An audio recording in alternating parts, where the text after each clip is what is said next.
Hi hello ಎಲ್ರಿಗೂ ನಮಸ್ಕಾರ. ನಾನು ನಿಮ್ಮ Rakshitha Pavan. Welcome back to my YouTube channel. ಇವತ್ತಿನ ವಿಡಿಯೋದಲ್ಲಿ ಟೊಮ್ಯಾಟೊ ದೋಸೆ ಮಾಡೋದು ಹೇಗೆ ಅಂತ ತೋರಿಸಿದ್ದೀನಿ. ಯಾರಾದರೂ ದೋಸೆ ಲವರ್ಸ್ ಇದ್ದರೆ ಖಂಡಿತವಾಗ್ಲೂ ಇನ್ನೊಂದ್ಸಲ ಟ್ರೈ ಮಾಡಿ, ಸಖತ್ ಟೇಸ್ಟಿಯಾಗಿರುತ್ತೆ. ತುಂಬ ಸಿಂಪಲ್ಲು. ನಾನು ಇಲ್ಲಿ ಟೊಮ್ಯಾಟೊ ದೋಸೆ ಮಾಡೋದಕ್ಕೆ ಫಸ್ಟು ಒಂದು 3-4 ಒಣಮೆಣ್ಸಿನ್ಕಾಯಿನ ನೀರಿನಲ್ಲಿ ನೆನೆಸಿಟ್ಕೊಂಡಿದ್ದೀನಿ. ಒಂದು ಅರ್ಧ ಗಂಟೆ ನೆಂದರೆ ಸಾಕು. ನೆಕ್ಸ್ಟ್ ಅದನ್ನು ಒಂದು ಮಿಕ್ಸರ್ ಜಾರ್ಗೆ ಹಾಕ್ಕೋತಾ ಇದ್ದೀನಿ. ಮೆಣಸಿನ್ಕಾಯಿ ಆದಮೇಲೆ ಒಂದು ಈರುಳ್ಳಿಯನ್ನು ಈ ರೀತಿ ಕಟ್ ಮಾಡಿ ಹಾಕೋತಾ ಇದ್ದೀನಿ. ತುಂಬ ಸಣ್ಣ ಕಟ್ ಮಾಡೋದೇನು ಬೇಡ, ಯಾಕೆಂದರೆ ಗ್ರೈಂಡ್ ಮಾಡ್ಕೋತೀವಲ್ವ, ಇಷ್ಟು ದಪ್ಪ ಇದ್ದರೆ ಸಾಕು. ಅದಾದಮೇಲೆ 2 ಟೊಮ್ಯಾಟೋನ ಈ ರೀತಿ ಕಟ್ ಮಾಡಿ ತೊಗೊಂಡಿದ್ದೀನಿ. ಅದನ್ನು ಕೂಡ ಮಿಕ್ಸರ್ ಜಾರ್ಗೆ ಆ್ಯಡ್ ಮಾಡ್ಕೋತಾ ಇದ್ದೀನಿ. ನೆಕ್ಸ್ಟು ಟೊಮ್ಯಾಟೊ ಎಲ್ಲ ಹಾಕ್ಕೊಂಡಿದ್ದಾದಮೇಲೆ ಅದ್ರ ಮೇಲ್ಗಡೆ 1 ಸ್ಪೂನಷ್ಟು ಜೀರಿಗೆನ ಹಾಕ್ಕೊಂಡಿದ್ದೀನಿ. ಜೀರಿಗೆ ಕೂಡ ಒಳ್ಳೆ ಟೇಸ್ಟ್ ಕೊಡುತ್ತೆ. ಅದಾದಮೇಲೆ ಒಂದು ಸ್ವಲ್ಪ ಹರಳುಪ್ಪನ್ನು ಹಾಕ್ಕೊಂಡಿದ್ದೀನಿ. ರುಚಿಗೆ ತಕ್ಕಷ್ಟು ಸ್ವಲ್ಪ ಹಾಕ್ಕೊಳ್ಳಿ. ನೆಕ್ಸ್ಟ್ ಇದನ್ನೆಲ್ಲ ನೀರು ಹಾಕ್ತಲೇ ಹಾಗೇ ಗ್ರೈಂಡ್ ಮಾಡ್ಕೋಬೇಕು. ಯಾಕೆಂದರೆ ಟೊಮ್ಯಾಟೋನಲ್ಲೇ ನೀರಿನಂಶ ಇರೋದ್ರಿಂದ ನೀರು ಹಾಕ್ಕೋಬೇಡಿ, ಹಾಗೆ ಗ್ರೈಂಡ್ ಮಾಡ್ಕೋಬೇಕು. ನೋಡಿ, ಈ ರೀತಿ ಚೆನ್ನಾಗಿ ಸಣ್ಣಕ್ಕೆ ಪೇಸ್ಟ್ ಮಾಡ್ಕೋಬೇಕು.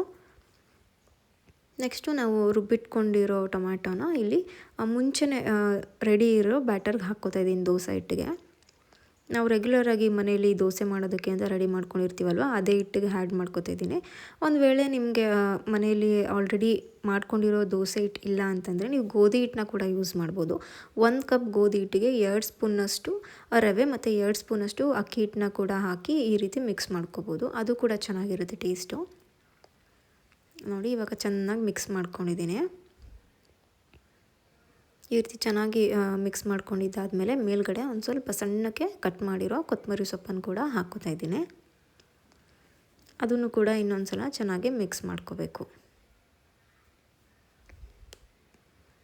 ಅದಾದಮೇಲೆ ಸ್ಟವ್ ಆನ್ ಮಾಡಿಕೊಂಡು ಸ್ಟವ್ ಮೇಲೆ ಒಂದು ತವ ಇಟ್ಕೋತಾ ಇದ್ದೀನಿ. ಬಿಸಿ ಆಗೋವರೆಗೂ ವೆಯ್ಟ್ ಮಾಡಬೇಕು.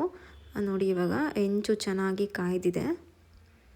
ಚೆನ್ನಾಗಿ ಬಿಸಿ ಆದಮೇಲೆ ನಾನು ನಾರ್ಮಲಾಗಿ ದೋಸೆ ಹೇಗೆ ಹಾಕ್ಕೋತೀವಿ ಅದೇ ಥರ ದೋಸೆನ ಹಾಕ್ಕೋತಾ ಇದ್ದೀನಿ. ಎಷ್ಟು ತೆಳುಗೆ ಬೇಕಿದ್ರೂ ಹಾಕ್ಕೋಬೋದು, ಅಥವಾ ಸೆಟ್ ದೋಸೆ ಥರ ಸ್ವಲ್ಪ ದಪ್ಪ ಕೂಡ ಹಾಕ್ಕೋಬೋದು. ಏನೂ ಹರಿಯೋದಿಲ್ಲ, ತುಂಬ ಚೆನ್ನಾಗಿ ಬರುತ್ತೆ ದೋಸೆ.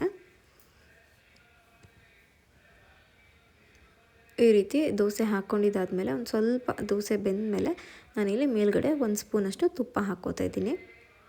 ತುಪ್ಪ ಅಥವಾ ಎಣ್ಣೆ ಇಲ್ಲ ಬಟರ್ ಯಾವುದಾದ್ರೂ ಹಾಕ್ಕೋಬೋದು. ಈ ರೀತಿ 1 ಸ್ಪೂನ್ ಎಣ್ಣೆಯನ್ನು ಹಾಕ್ಕೊಂಡು ಒಂದು ಸೈಡ್ ಚೆನ್ನಾಗಿ ಬೇಯಿಸ್ಕೋಬೇಕು. ನೋಡಿ, ಇವಾಗ ಒಂದು ಸೈಡ್ ಚೆನ್ನಾಗಿ ರೋಸ್ಟ್ ಆಗಿದೆ. ಸ್ವಲ್ಪನೂ ಅಂಟಿಲ್ಲ, ದೋಸೆ ತುಂಬ ಚೆನ್ನಾಗಿ ಬರ್ತಾಯಿದೆ. ನಿಧಾನವಾಗಿ ಈ ರೀತಿ ಇನ್ನೊಂದು ಸೈಡು ಕೂಡ ಮಗ್ಚಾಕೊಂಡು ಇನ್ನೊಂದು ಸೈಡು ಕೂಡ ಬೇಯಿಸ್ಕೋಬೇಕು.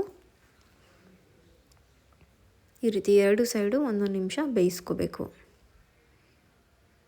ನೋಡಿ, ಈ ರೀತಿ 2 ಸೈಡು 1 ನಿಮಿಷ ಬೇಯಿಸ್ಕೊಂಡ್ರೆ ತುಂಬಾ ಟೇಸ್ಟಿಯಾಗಿರೋ ಟೊಮ್ಯಾಟೊ ದೋಸೆ ರೆಡಿಯಾಗಿಬಿಡುತ್ತೆ. ದೋಸೆ ಅಂತಂದರೆ ಎಲ್ರಿಗೂ ಆಲ್ಮೋಸ್ಟ್ ಇಷ್ಟ ಇರುತ್ತೆ. ಸೊ ದೋಸೆ ಲವರ್ಸ್ ಯಾರಾದರೂ ಇದ್ದರೆ ಈ ರೀತಿ ಟೊಮ್ಯಾಟೊ ದೋಸೆ ಒಂದ್ಸಲ ಟ್ರೈ ಮಾಡಿ. ಅಥವಾ ಮನೇಲಿ ದೋಸೆ ಹಿಟ್ಟು ಸ್ವಲ್ಪ ಕಡಿಮೆ ಇದೆ ಅಂತ ಅನಿಸ್ದಾಗ ಕೂಡ ನೀವು ಈ ರೀತಿ ಮಾಡ್ಕೋಬೋದು. ಈರುಳ್ಳಿ ಟೊಮ್ಯಾಟೊ ಹಾಕಿ ಗ್ರೈಂಡ್ ಮಾಡಿ ಮಾಡಿಕೊಂಡ್ರೆ ಟೊಮ್ಯಾಟೊ ದೋಸೆ ಸಖತ್ತಾಗಿರುತ್ತೆ, ಸಖತ್ ಟೇಸ್ಟಿಯಾಗಿರುತ್ತೆ. ಇದಕ್ಕೆ ನೀವು ಕಾಯಿ ಚಟ್ನಿ ಅಥವಾ ಶೇಂಗಾ ಚಟ್ನಿನ ಯೂಸ್ ಮಾಡ್ಕೊಂಡು ತಿಂದರೆ ಅಂತೂ ಇನ್ನೂ ಚೆನ್ನಾಗಿರುತ್ತೆ ಟೇಸ್ಟು. ನೀವು ಕೂಡ ಮನೇಲಿ ಒಂದ್ಸಲ ಟ್ರೈ ಮಾಡಿ ನೋಡಿ, ಖಂಡಿತವಾಗ್ಲೂ ನಿಮಗೂ ಇಷ್ಟ ಆಗುತ್ತೆ. ಓಕೆ, ನಿಮಗೆ ಇವತ್ತಿನ ರೆಸಿಪಿ ಟೊಮ್ಯಾಟೊ ದೋಸೆ ಇಷ್ಟ ಆಯಿತು ಅಂತಂದರೆ ದಯವಿಟ್ಟು ಒಂದು ಲೈಕನ್ನು ಮಾಡಿ. ಜಾಸ್ತಿ ಇಷ್ಟ ಆಯಿತು ಅಂತಂದರೆ ಶೇರ್ ಮಾಡಿ, ಮತ್ತು ನಿಮ್ಮ ಮನೇಲಿ ಟ್ರೈ ಮಾಡಿ ಹೇಗೆ ಅನಿಸ್ತು ಅಂತ ಕಮೆಂಟ್ ಮಾಡೋದನ್ನು ಮರಿಬೇಡಿ. ಇನ್ನೂ ನನ್ನ ಚಾನಲ್ನ ಸಬ್ಸ್ಕ್ರೈಬ್ ಮಾಡದೆ ಹಾಗೆ ನೋಡ್ತಾ ಇದ್ದೀರಾ ಅಂದರೆ ದಯವಿಟ್ಟು ನನ್ನ ಚಾನಲ್ನ ಸಬ್ಸ್ಕ್ರೈಬ್ ಮಾಡ್ಕೊಳ್ಳಿ. Thank you.